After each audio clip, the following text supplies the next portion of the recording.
Honey. Can't you see me burning? No, honey. You're not burning.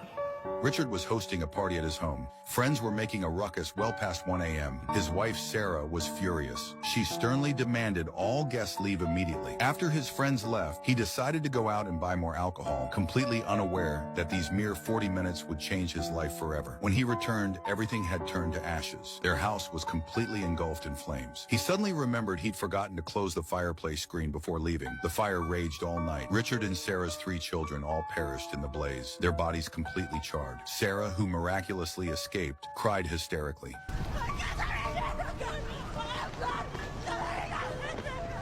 Her body and mind severely traumatized and filled with resentment towards Richard. Richard stood there frozen, clutching the diapers he had bought for his son. He was utterly broken, consumed by anguish. He wanted to use his own life to atone for this monstrous crime, but he wasn't punished by law.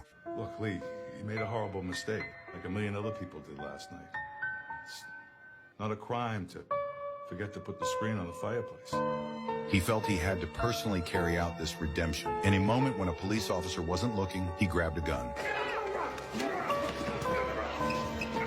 From then on, Sarah never returned to Richard, and his life plunged into an endless abyss. Only his brother William understood and cared for him, but Richard ultimately left his hometown without looking back. He moved to Boston, finding work as a handyman. His daily tasks included changing light bulbs, unclogging pipes, and fixing toilets. Richard rented a dark basement apartment where he could only watch the falling snow through a small window. He had escaped death, but now he only wanted to trap himself forever in the agony of being alive. However, years later, fate played another cruel trick on him. Richard was shoveling snow when he received a call with the devastating news of his brother William's death. He anxiously rushed back to his hometown of Manchester, but ultimately missed seeing his brother one last time. Richard wasn't the only one grieving. His 16-year-old nephew, Patrick, lost control the moment he saw Richard punching and kicking his teammates and speaking disrespectfully to his coach. But everyone tolerated him, knowing that Richard's arrival meant something had happened to Patrick's father, William. Patrick couldn't face reality. He walked into the morgue, took one look at his father,